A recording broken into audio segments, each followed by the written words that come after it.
let's get into setting up Google Analytics on your WordPress website. This is the easiest and most reliable way, as we only use tools directly from Google. It's best you simply follow along with me. So what you do is you go to analytics.google.com. Once you've done this, you are redirected to the sign-in page of Google. If you don't have an account yet, you need to create an account. Just click on create new account, follow the steps, and then come back to the sign-in page over here. Let me click on my account over here. So I'm currently not logged in, so let me just quickly do that. Let me copy and paste my password over here.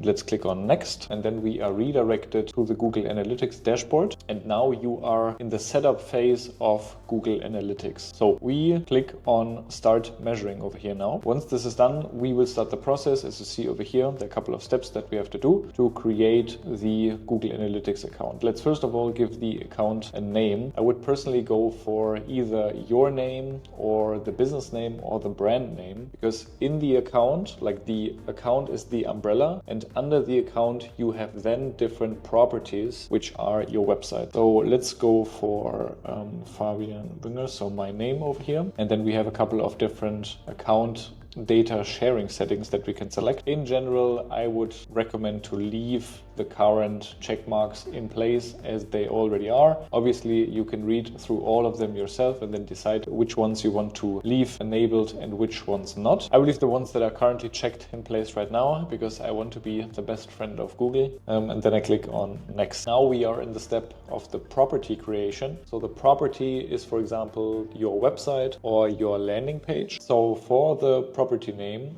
let me put in www.fabian-buengers.com. Then you also have to select the reporting time zone. So basically select the one that applies to you. So let me just quickly search my one, United Arab Emirates. This is correct. And then also select the currency. So I will select dirhams and then I clicked on next. Now we are in the step of the business details. Here, Google wants us to describe our business. So we give some information to Google to better describe what the purpose is of the Google account that we create. So industry, you select your industry. Let me just quickly select some random one in here, finance. Then also select the business size that applies to you.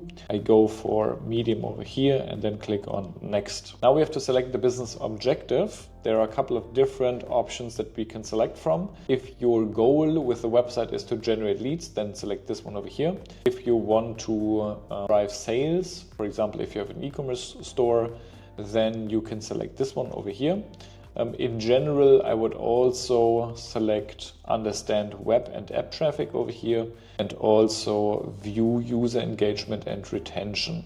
If you don't generate leads, if your main focus is to sell products, then I would deselect this one over here and select this one over here, but leave the other two options in place. I will go for generate leads, understand web and app traffic, and view user engagement and retention. Then we continue by clicking on create. Now you will have the Google Analytics terms of service agreement. Obviously you need to read through all of this, and then if you have successfully done that, you can click on I also accept the data processing terms as required by GDPR. We have to scroll down over here and then we can click on I accept. Okay, now we're in the fifth step, data collection, and we need to choose a platform. As we are setting up Google Analytics for a website, we will select web over here. Then we set up a data stream, and data stream is basically like a bridge from your website to Google Analytics. And you have to be careful to 100% follow what Google suggests over here.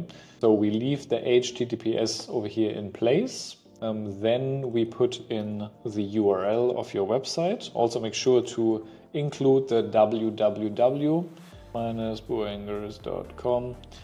I had this before that I, for example, left out the www, and this led to not proper tracking by Google Analytics. So make sure that you put the www in front of your domain. And let's also give this stream a name. I will put my name over here and I put web stream. Okay, now we can select the enhanced measurement. In general, I would recommend that you leave all the options in place. You can also click on the icon over here and ensure that all the different options are checked. In general, the more data that you gather, the better you will be able to optimize the conversion rate of your website to then ultimately later on get more sales and more leads. I made a whole another video about how you can optimize the conversion rate of your website to get more leads and more sales, and I will link the video in the description below, and maybe you'll also see it somewhere here around on the screen. We click on save over here, and you will also see all the different things that are measured over here. You can also click on for more, and then you see page views are currently measured, scrolls, outbound clicks, site video engagement, file downloads, form interactions, and so on. Now we click on create and continue. Once this is done, we finished the process of creating our web stream. You can see it over here. And now we have to set up a Google tag. We have the option of install with WordPress. So in case you have a WordPress website, then leave this option in place. We will go through this process over here.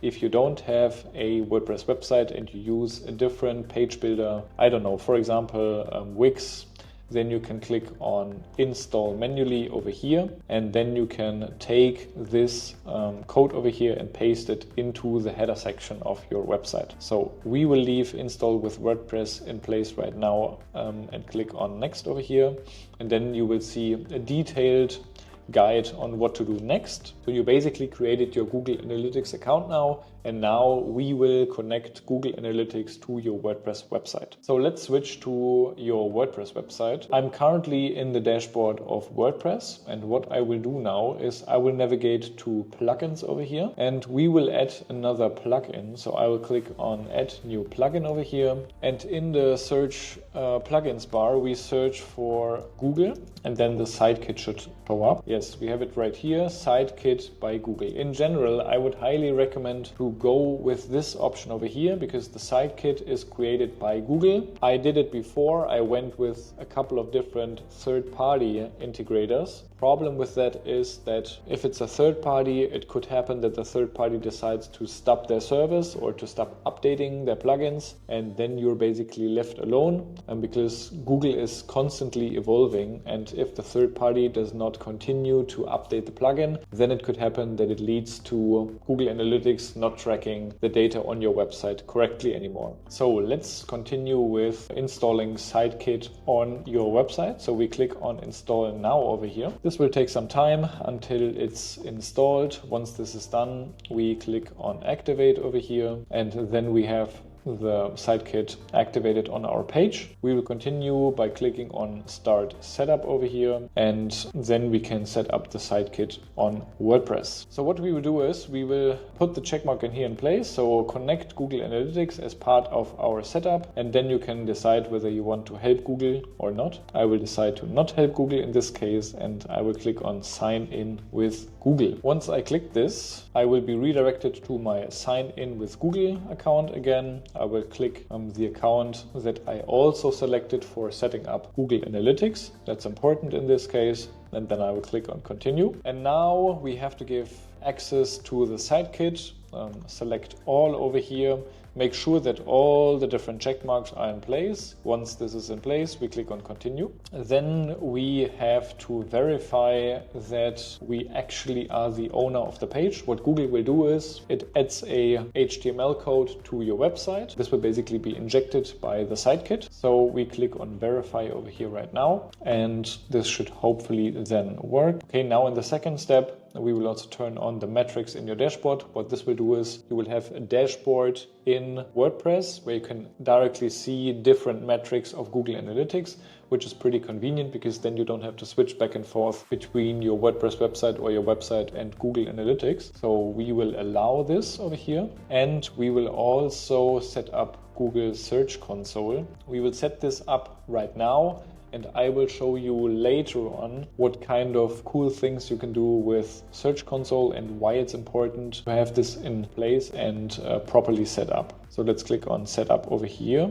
And then we also set up analytics, or we connect Google Analytics to your WordPress website or to your website. We click on next over here as well. And now we need to still connect analytics or the right analytics account to the website. So as it's already placed in here, this is the account that we created. So Fabian Buengers. We also have the right property in place, and we also have the correct data stream in place. You can obviously also select via the drop-down menu the web stream that you just created. And once this is done, we click on complete setup. Now the setup is complete. Congrats on completing the setup for analytics. We click on OK, got it. What we see over here is basically the dashboard. So it will take up to 48 hours until the data is populated in here. Once you get, for example, traffic onto your site, and then you have a couple of different options in here. You can see traffic, content, you see the speed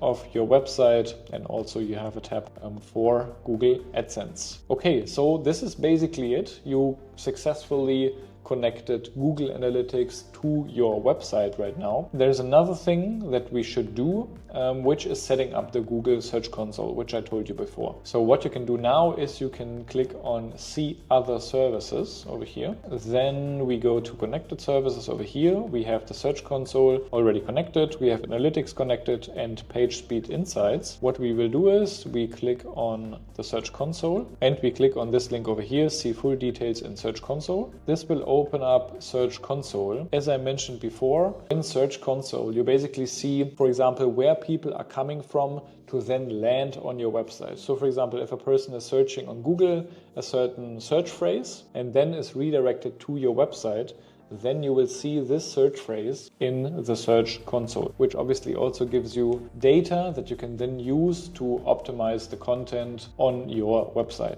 So on the left hand side, you have the overview over here. You can over here select your property. You have a performance tab, which then shows, for example, how fast the loading time of your website is. You have the URL inspection to see what's going on certain pages or sub pages on your website. You also have an indexing section over here. I'm not going to go into too much detail, just like a brief overview. And in general, what is also quite interesting or relevant, if there are problems on your website. So for example, if a certain page on your website is not loading properly, then you will also find all those data in Search Console. And what I would personally recommend to do is you set up a recurring event in your calendar, and then you basically check Google Search Console once a month to see what kind of new data is in here that you can then use to optimize your website. Another important thing that I quickly want to show you is if you go back to the site kit, you can also connect more services. And a very important service is the Google Tag Manager.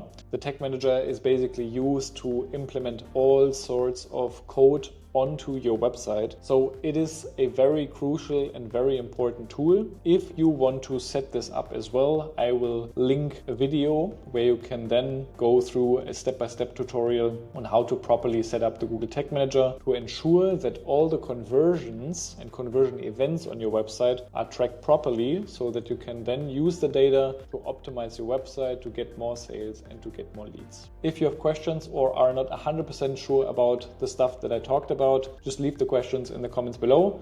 That's it for this video. I hope it helped, and I'll see you in the next one. Bye.